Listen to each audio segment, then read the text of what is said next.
अस्सलाम वालेकुम स्टूडेंट्स, कैसे हैं आप लोग।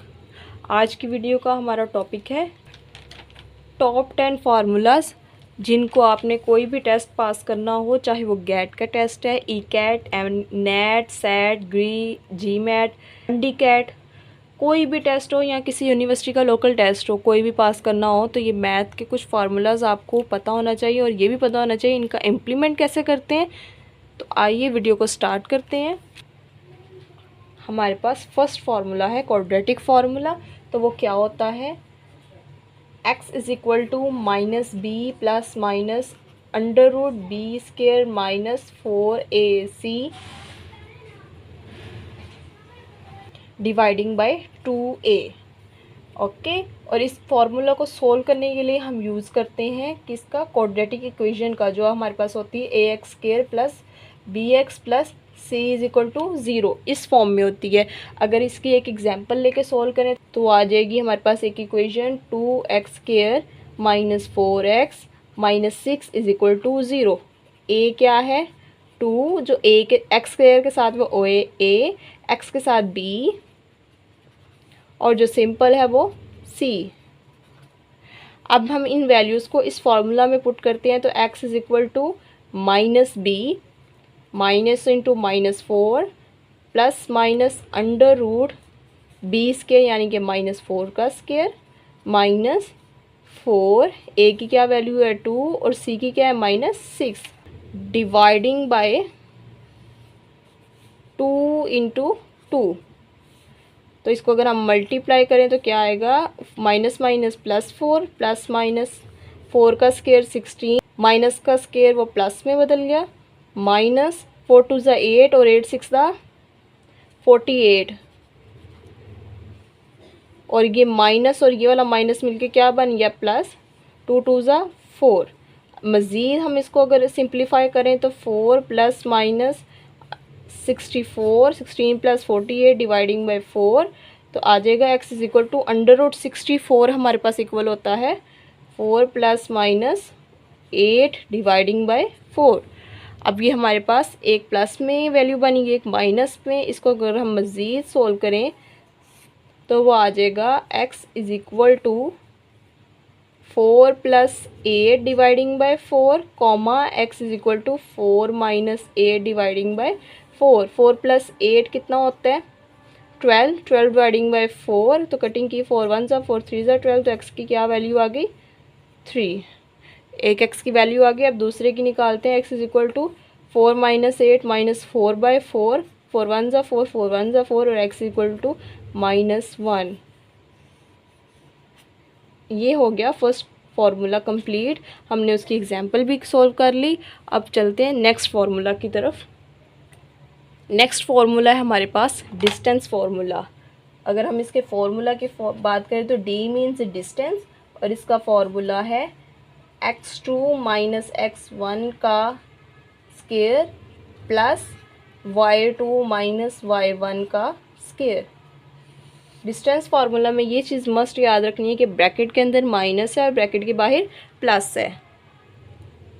और ये डिस्टेंस फार्मूला दो पॉइंट्स, अगर मैं एक ग्राफ लूँ तो इसका एक पॉइंट और दूसरे पॉइंट, इन दो पॉइंट्स के दरमियान में जो डिस्टेंस है उसको फाइंड करने के लिए हम लोग यूज़ करते हैं। तो इसमें अगर मैं दो पॉइंट्स लूँ, फर्स्ट पॉइंट में ले लूँ 1 2 एंड सेकंड पॉइंट कौन सा लूँ 4 और 6। अगर मैं इन दो पॉइंट्स को लेके इस फार्मूला में पुट करके सोल्व करूँ तो ये हमारे पास एग्जांपल आ जाएगी। ये आ जाएगा x2 क्या है, तो ये आपके पास आ गया डिस्टेंस बिटवीन टू पॉइंट्स जो कि x और y है, जिसमें ये x है और ये y है। ठीक है, नेक्स्ट हमारे पास है थर्ड फार्मूला स्लोप फार्मूला, जो कि यूज़ होता है डिटरमाइन करने के लिए slope of line between two points के दरमियान जो स्लोप ऑफ लाइन है उसको डिटरमाइन करने के लिए यूज़ होता है। तो अगर हम इसका फार्मूला देखें m, स्लोप फार्मूला के लिए जो सिंबल यूज़ होता है वो m है, वो है y2 minus y1 dividing by x2 minus x1।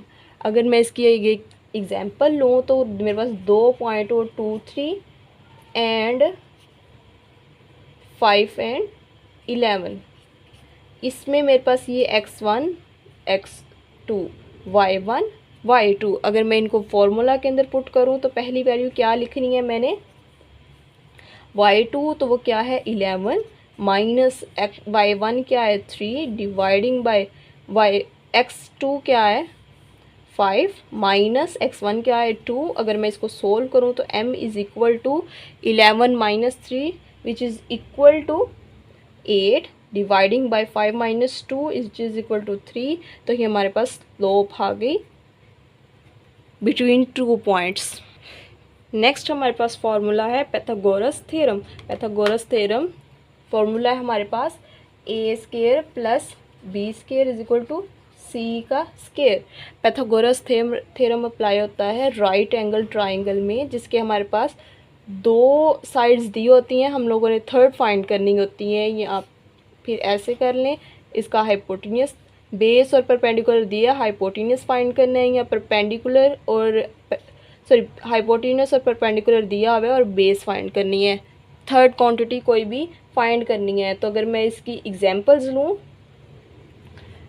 ए आ गया मेरे पास 3, बी आ गया 4 और सी की वैल्यू फाइंड करनी है। मतलब ए की वैल्यू क्या है 3, बी की क्या है 4 और मुझे सी फाइंड करना है। तो अगर मैं इस फॉर्मूला में पुट करूँ तो क्या आएगा 3 का स्क्वायर प्लस बी स्क्वायर आ गया 4 का square which is equal to C square.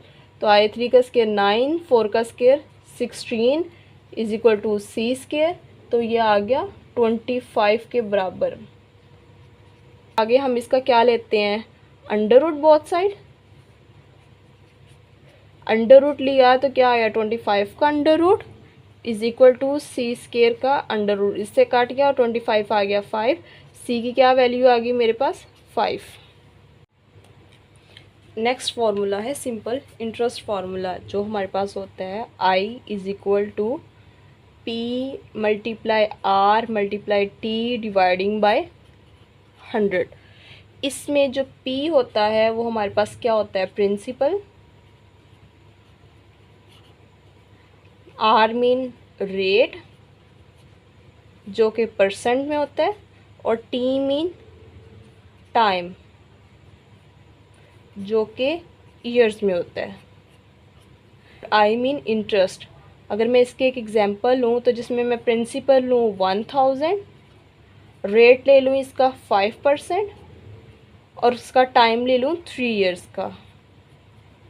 और इस फॉर्मूला में अगर मैं इम्प्लीमेंट करूँ तो क्या आएगा, I is equal to P की क्या वैल्यू आ जाएगी 1000 मल्टीप्लाई आर की क्या आ जाएगी 5 मल्टीप्लाई टाइम कितना है 3 इयर्स का डिवाइडिंग बाय 100। तो ये 2 ज़ीरो इन 2 ज़ीरो से कैंसिल हो गए, बाकी क्या रह गया 10 multiply 5 multiply 3 which is equal to 150।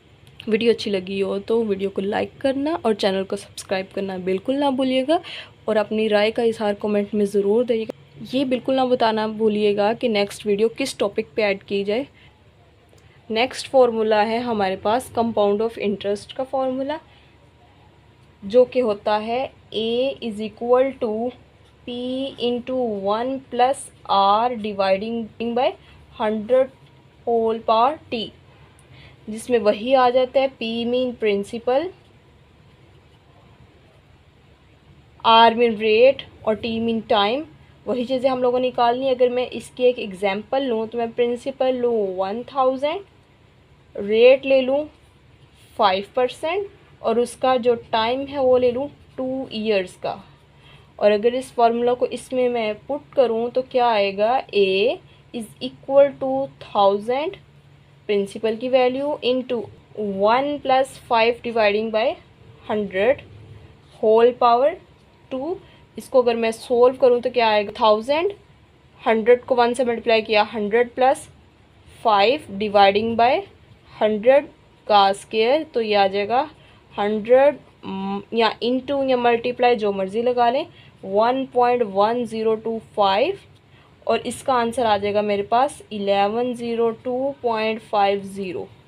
तो ये हमारे पास आ गया कंपाउंड इंटरेस्ट रेट का फॉर्मूला। नेक्स्ट हमारे पास है ट्रिग्नोमेट्री आइडेंटिटी। अगर इसकी बात करें तो वो होती है हमारे पास sine square theta plus cos square theta which is equal to 1। और अगर मैं इसकी एग्जांपल लूँ उसको सोल्व कैसे करते हैं, अगर मैं साइन की वैल्यू ले ली है 0.6 और मुझे कॉस फाइंड करना है। फाइंड क्या करना है? Cos theta. ठीक है, तो इन वैल्यूज़ को मैं इस फॉर्मूला में पुट करूँगी। साइन की जगह क्या आ जाएगा? 0.6 का square plus cos square theta which is equal to 1। तो क्या आ जाएगा? 0.36 plus cos square theta is equal to 1। तो नेक्स्ट इसमें आ जाएगा 0.36 को हम दूसरी तरफ ले जाएंगे। Cos square theta is equal to 1 minus 0.36, तो आ जाएगा cos square theta is equal to 0.1 में से 0.36 माइनस किया तो 0.64, और अगर मैं दोनों तरफ अंडर रूट ले लूँ तो क्या बच जाएगा मेरे पास? By taking under root cos square theta is equal to 0.64 का अंडर रूट, तो आ जाएगा cos theta is equal to 0.8। Next हमारे पास है area of triangle. Area of triangle find करने का फॉर्मूला है, पहले हम देख लेते हैं एरिया ऑफ ट्राइंगल कहते किससे? एक ट्राइंगल होती है 3 कॉर्नर्स वाली, और इसका एरिया का मतलब है इसके अंदर वाला पार्ट निकालना है कि वो कितना होता है। वो निकालने के लिए हमारे पास फॉर्मूला आता है s into S minus A into S minus B into S minus C. इसकी सरफेस में से ए बी और सी की वैल्यूज़ को माइनस कर देना है। तो इसमें s निकालने के लिए हम पहले क्या फाइंड करेंगे? a plus B plus C dividing by 2। पहले हम इस फॉर्मूला से s की वैल्यू फाइंड करेंगे, फिर इस जो वैल्यू आएगी उसको इसमें पुट करके तो आंसर निकाल लेंगे। अगर मैं इसके ऊपर अगर मैं इसके एक एग्जांपल लूँ तो अगर मैं लूँ a की वैल्यू 5, b की वैल्यू क्या आ जाएगी 6 और c की क्या आ जाएगी 7, तो s में अगर मैं ये वैल्यूज़ पुट करूँ तो 5 प्लस 6 प्लस 7 डिवाइडिंग बाय 2, तो ये मेरे पास इक्वल आ जाएगा 18 के बराबर। 18 डिवाइडिंग बाय 2, 2 1 ज़ा 2, 2 9 ज़ा 18, तो s की क्या वैल्यू आ गई मेरे पास? 9। अगर मैं इस 9 को इस फॉर्मूला के अंदर पुट करूं तो क्या आ जाएगा? 9 इंटू 9 माइनस ए की क्या वैल्यू ली थी? 5, 9 माइनस 6, 9 माइनस 7, तो ये आ जाएगा 9 इंटू 9 माइनस 5 4, 9 माइनस 6 3, 9 माइनस 7 2, और अगर मैं इन सब को मल्टीप्लाई करूँ तो वो मेरे पास आ जाएगा अंडर रूट 216। अगर मैं इसका अंडर रूट लूँ तो which is approximately equal to 14.7। Next हमारे पास फॉर्मूला है surface area and volume of sphere. इसके अंदर सरफेस एरिया का फॉर्मूला हमारे पास होता है सरफेस एरिया जो कि होता है 4 पाई आर स्क्वायर। सरफेस हमारे पास इस शेप की शक्ल होती है, और एरिया वॉल्यूम ऑफ स्फीयर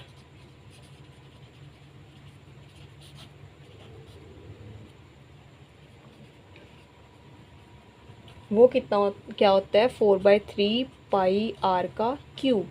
अगर मैं इसकी एग्जांपल सॉल्व करूं सरफेस एरिया की, पहले तो आर की वैल्यू क्या ले ली मैंने? 3, तो सरफेस एरिया मेरे पास क्या है? 4 पाई आर स्क्वायर। 4 मल्टीप्लाई पाई की वैल्यू क्या होती है? 3.1416, और आर की क्या है? 3 का स्क्वायर। आर की वैल्यू 3 है और आर का स्क्वायर है तो उसका स्क्वायर आ गया। 4 मल्टीप्लाई 3.1416 मल्टीप्लाई 9, तो इसका आंसर मेरे पास आ गया 11.3.1।